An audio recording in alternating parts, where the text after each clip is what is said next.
जब रात होती है तो हम एक दिया जला लेते हैं और उसकी रोशनी में खुद को महफूज समझते हैं, मगर उस रोशनी के परे जो अंधेरा है वो अपने अंदर बहुत सारी कहानियां समेटे हुए है और इन्हीं कहानियों को आप तक लेकर आता है। रात के अंधेरे में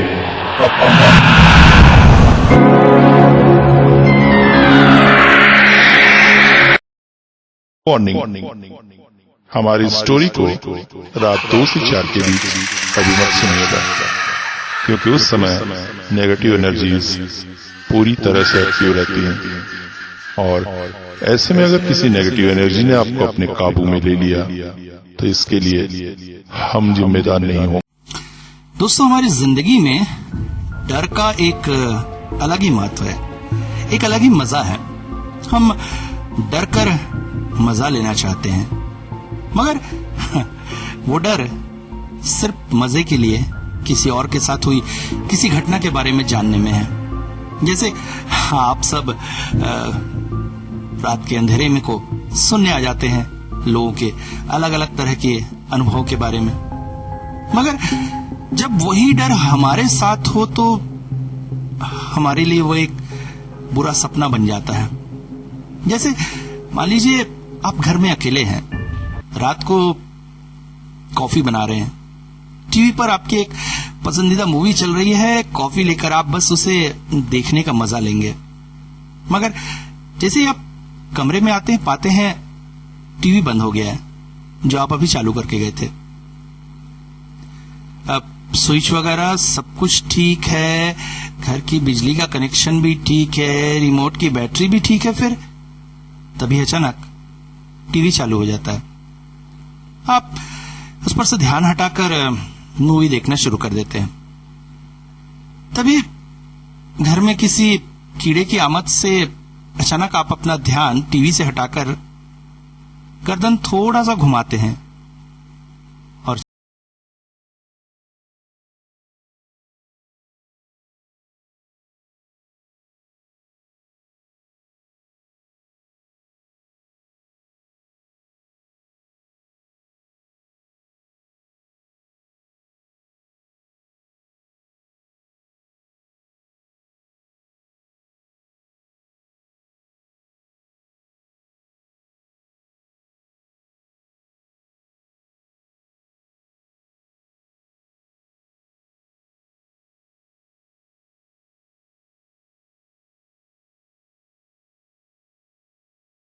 आवाज सुनाई दे तो हम तुरंत ही प्रतिक्रिया करते हुए उस ओर दौड़ पड़ेंगे और उसकी मदद करेंगे, मगर यही चीख जब आपके कानों में आए ऐसी जगह से जहां आप 100% श्योर है कि आपके अलावा कोई भी जीवित वस्तु आपके आसपास नहीं है, तो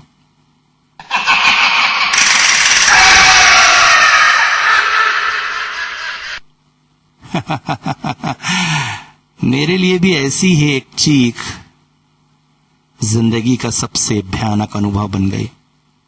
वैसे अनुभव की बात करें तो मेरी पहली नौकरी ही मेरे जिंदगी का सबसे डरावना अनुभव रही। नौकरी जिसकी तलाश में आज का हर युवा भटक रहा है। नौकरी से मिलने वाली तनख्वाह आपकी जिंदगी को संवारती है, मगर नौकरी का वो अनुभव।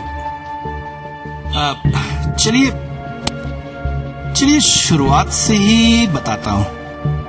मैं पढ़ लिख कर कॉलेज पास किया और नौकरी की तलाश में भटकने लगा। कॉलेज के समय तक सुन रखा था कि अगर अच्छे से ध्यान लगाकर पढ़ोगे तो अच्छी नौकरी मिलेगी, जिंदगी संवर जाएगी, मगर वास्तविकता आज कुछ और ही है। एक चपरासी की नौकरी के लिए भी रिश्वत मांगी जाती है और एक गरीब बाप का बेटा रिश्वत नहीं दे पाता है तो उसे नौकरी नहीं मिलती है। बस यही दुख मैं भी झेल रहा था।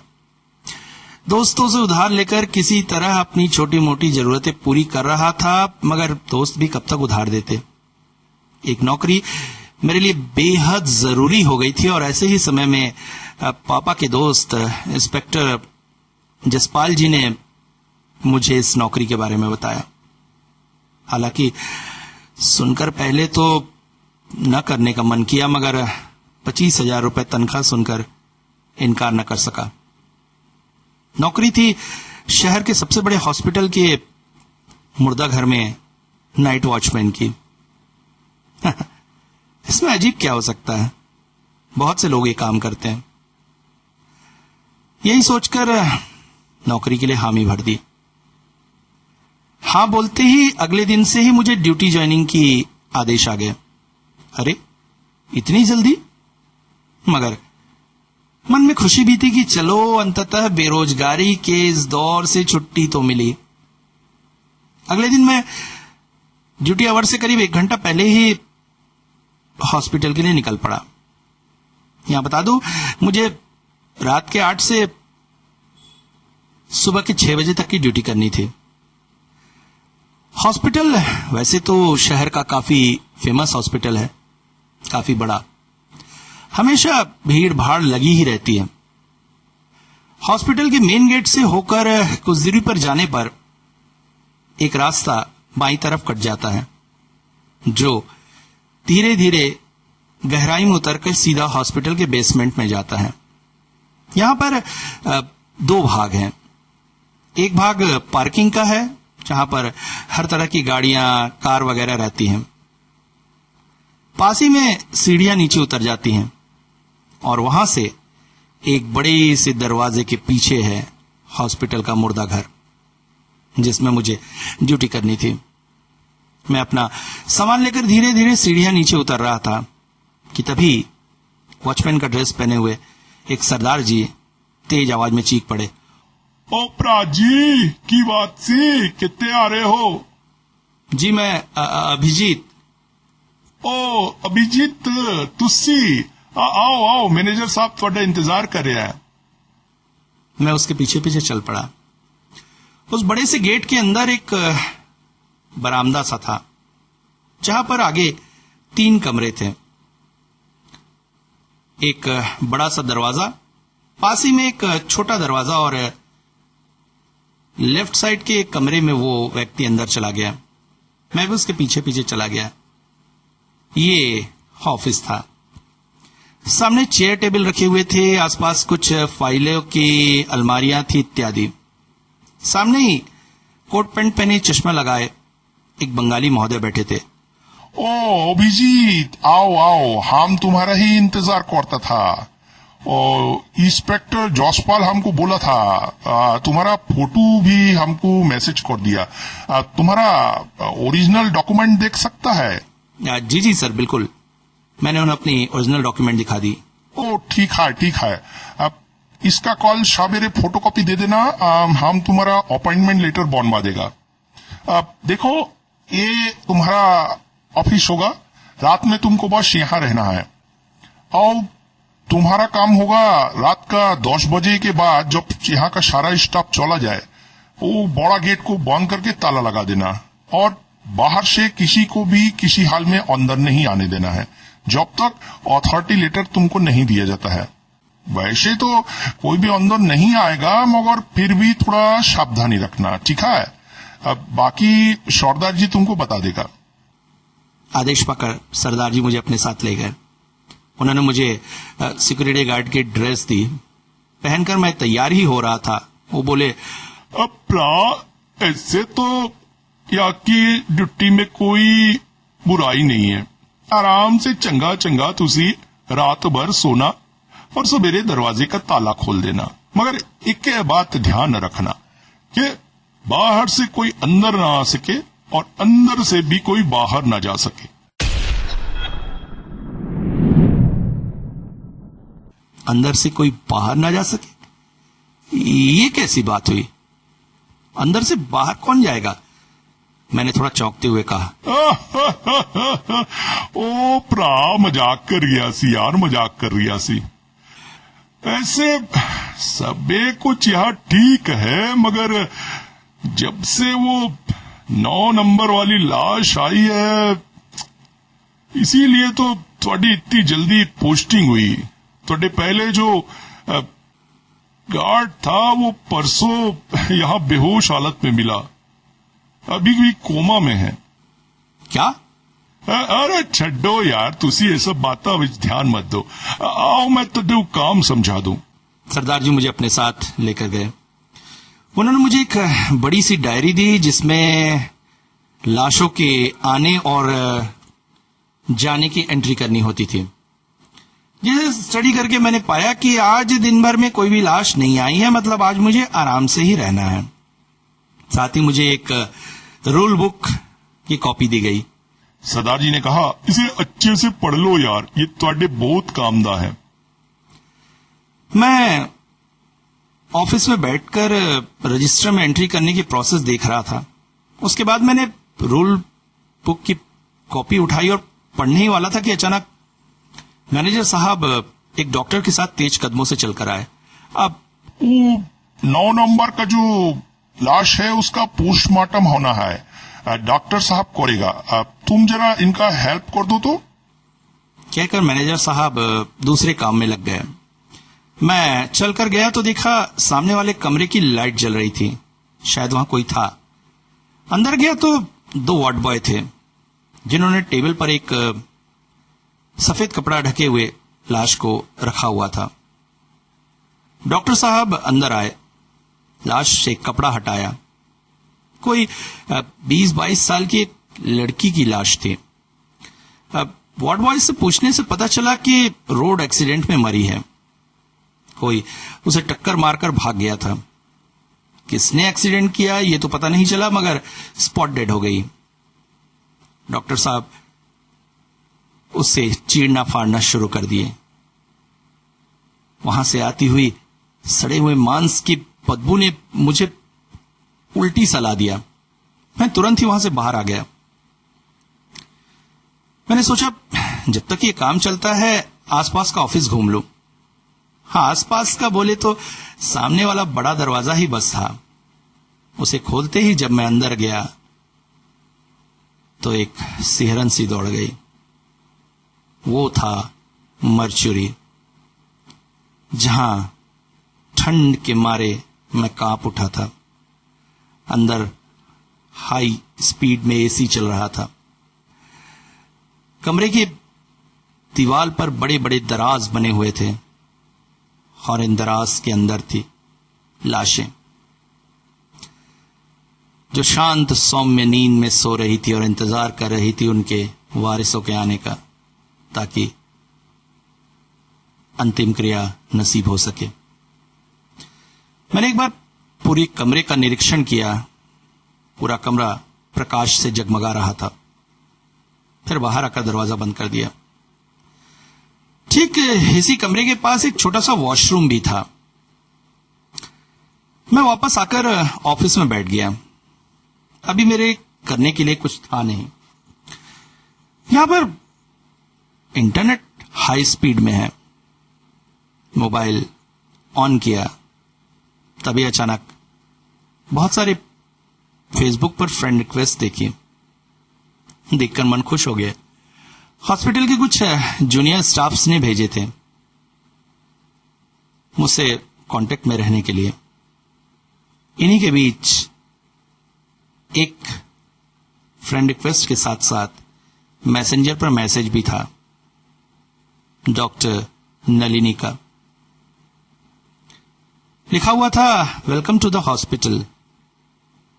आशा करती हूं तुम्हारी रातें आराम से बीतेंगी। एक बात का ध्यान रखना, रात में तुम जो कुछ भी देखोगे उनमें कुछ भी विश्वास करने की जरूरत नहीं है। और हां, कुछ प्रॉब्लम हो तो मुझे कॉल करना। नीचे अपना नंबर भी दिया हुआ था। लैंडलाइन से कॉल अवश्य करना, मगर रात को अगर लैंडलाइन पर कोई कॉल आता है तो उसे रिसीव मत करना। मैं चौंक पड़ा। और हां, रूल बुक अच्छे से पढ़ लेना। मैसेज के अंतिम शब्दों ने मुझे टच किया। मैंने वो रूल बुक वाला पेपर उठाकर पढ़ना शुरू किया। नॉर्मल रूल थे, रात में किसी को बाहर नहीं जाने देना है। कोई भी बाहर से अगर अंदर आना चाहे तो अथॉरिटी लेटर देखना, जरूरत पड़े तो मैनेजर साहब का नंबर था, उस पर कॉल करना, जैसे सामान्य बातें। ये सब करते करते कब वक्त बीत गया मुझे पता ही नहीं चला। बाहर आकर देखा तो पोस्टमार्टम रूम की लाइट बुझ चुकी थी, डॉक्टर चले गए थे। घड़ी की तरफ देखा तो 10 बज चुके थे। मैंने तुरंत ही बाहर का दरवाजा बंद किया और ताला लगा दिया और आकर अपने ऑफिस में बैठ गया। फिर एक बार सोचा सारे ऑफिस का चक्कर मारा हूं। मन ही मन कुछ गुनगुनाता हुआ मैं पहले पोस्टमार्टम रूम गया और उसके बाद मर्चरी के अंदर तक घूम आया। आकर कुर्सी में बैठा ही था कि मैसेंजर पर एक मैसेज डॉक्टर नलिनी का लिखा हुआ था, रात में गाना मत गाना, सब सो रहे हैं, नींद में खलल पड़ता है। उन्हें कैसे पता चला कि मैं गाना गा रहा था? कैमरा लगा है। मगर बाहर आके एक बार निरीक्षण करने पर पाया कि कैमरा नहीं है। तो फिर मैंने मैसेज लिखा, आपको कैसे पता चला? मगर तब तक वो ऑफलाइन हो चुकी थी। थोड़ी देर यूट्यूब वगैरह देखकर अचानक मुझे झपकी सी आ गई। नींद खुली एक तेज आवाज के साथ। मैं हड़बड़ा कर उठ गया। बाहर कोई सा दरवाजा खुल बंद रहा था। मैं तुरंत ही ऑफिस से बाहर आया। देखा तो वॉशरूम का दरवाजा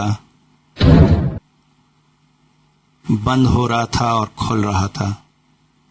मैं चौंक पड़ा। पहले लगा हवा से ऐसा हो रहा होगा, मगर बेसमेंट में इतनी तेज हवा। मैं चौंक पड़ा। मगर बार बार हो रही यह घटना मुझे इरिटेट कर रही थी। अनजाने में मेरे कदम उस ओर बढ़ गए। मैंने दरवाजे को बाहर से लॉक कर दिया। अब एक बार फिर से चारों ओर निश्शब्दता छा गई थी कि तभी लैंडलाइन घनघना उठा।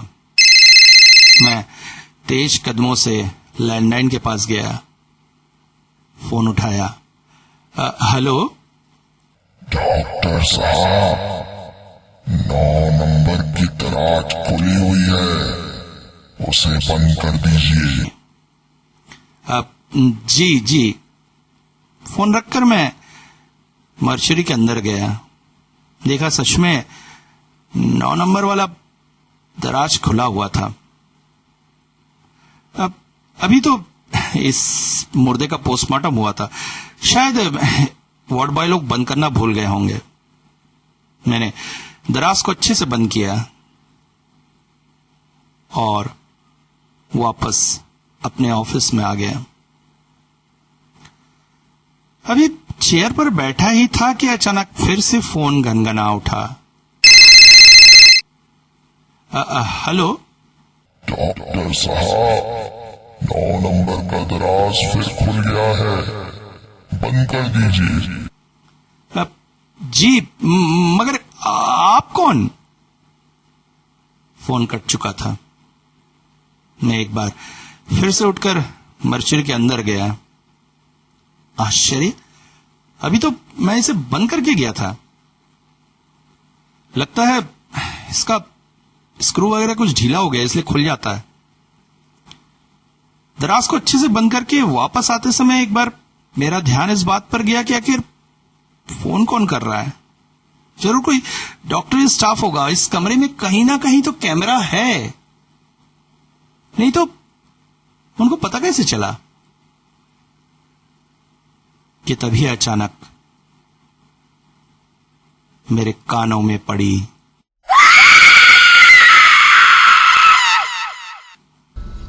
एक तेज चीखने की आवाज। मेरा पूरा शरीर सिहरन से भर उठा।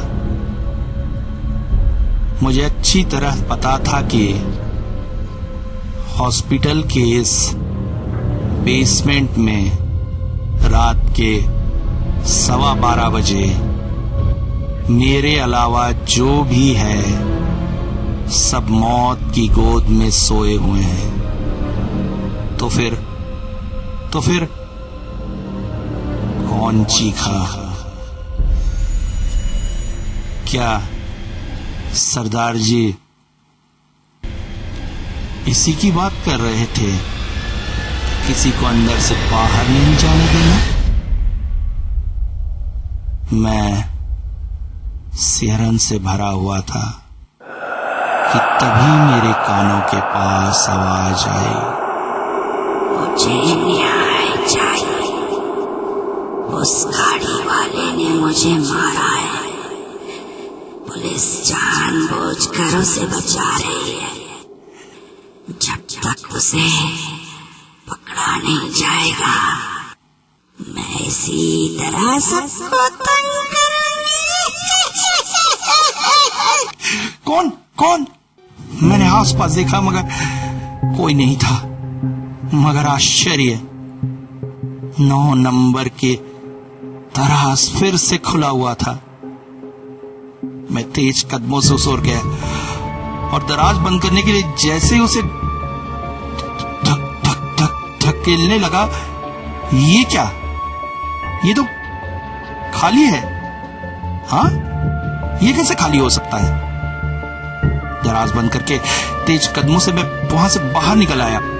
सोचा ऑफिस में जाकर कमरा बंद करके बैठ जाऊंगा, मगर पोस्टमार्टम रूम की लाइट जल रही थी।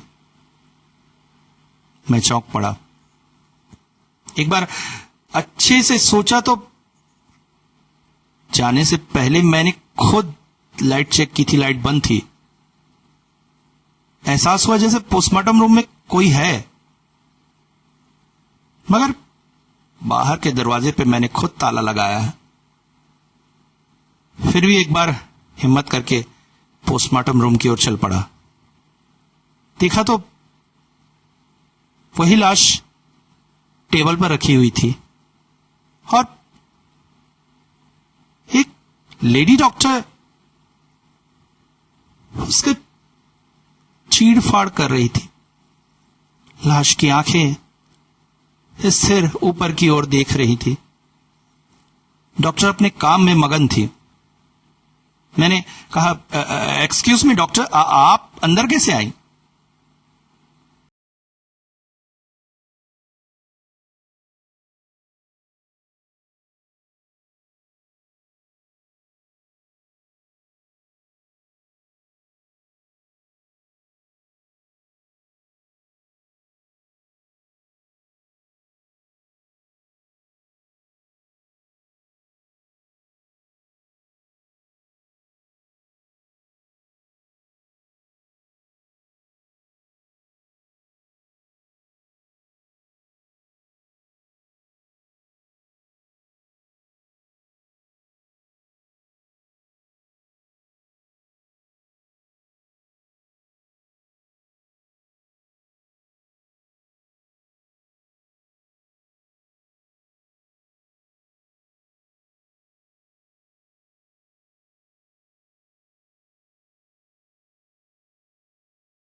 मारने वाले को सजा नहीं मिलेगी। मैं सबको इसी तरह परेशान करूंगी। मैं उल्टे पांव दौड़कर अपने ऑफिस के चेंबर में आ गया। दरवाजा बंद करके चुपचाप चेयर पर बैठ गया कि तभी मैसेंजर पर एक मैसेज आने की आवाज हुई। मैंने तुरंत ही उठाकर देखा तो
बोला कौन है?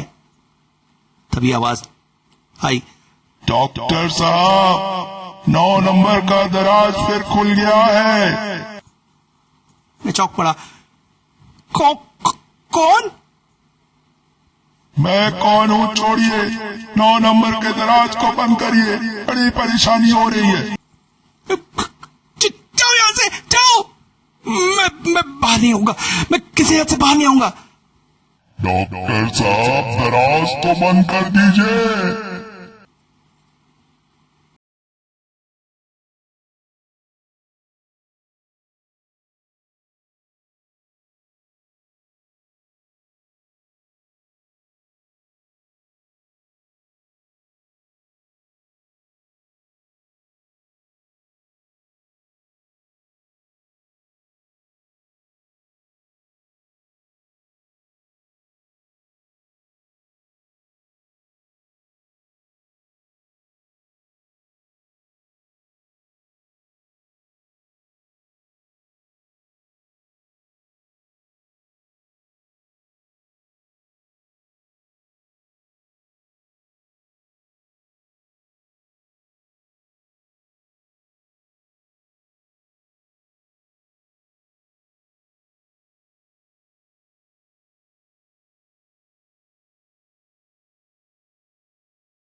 सोने की कोशिश करने लगा।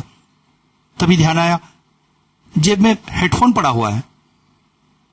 मोबाइल पर हेडफोन लगाकर खाना लगाकर चुपचाप कुर्सी पर बैठ गया। गाना सुनते सुनते कब नींद आ गई पता ही नहीं चला। तभी दरवाजे पर तेज दस्तक हुई। मैं चौंक उठा। कौन है? कानों से हेडफोन हटाया तो बाहर से सरदार जी की आवाज थी। ओ प्रा, मैं हूं, दरवाजा खोलो। सरदार जी के पास एक और डुप्लीकेट चाबी थी बाहर के दरवाजे की। मैंने दरवाजा खोला। ओ भाई क्या बात है, सवेरा हो गया, अभी तक बाहर का ताला नहीं खोला था, इसलिए मैंने खोल लिया। जी। चलो ड्यूटी खत्म, तुम घर जाओ। अपना सामान समेटकर मैं धीरे धीरे अपने घर की ओर चला आया। मनी मन सोच रहा था, कुछ घंटों बाद एक बार फिर से जाना है मुझे अपनी उसी ड्यूटी पे, मुर्दा घर के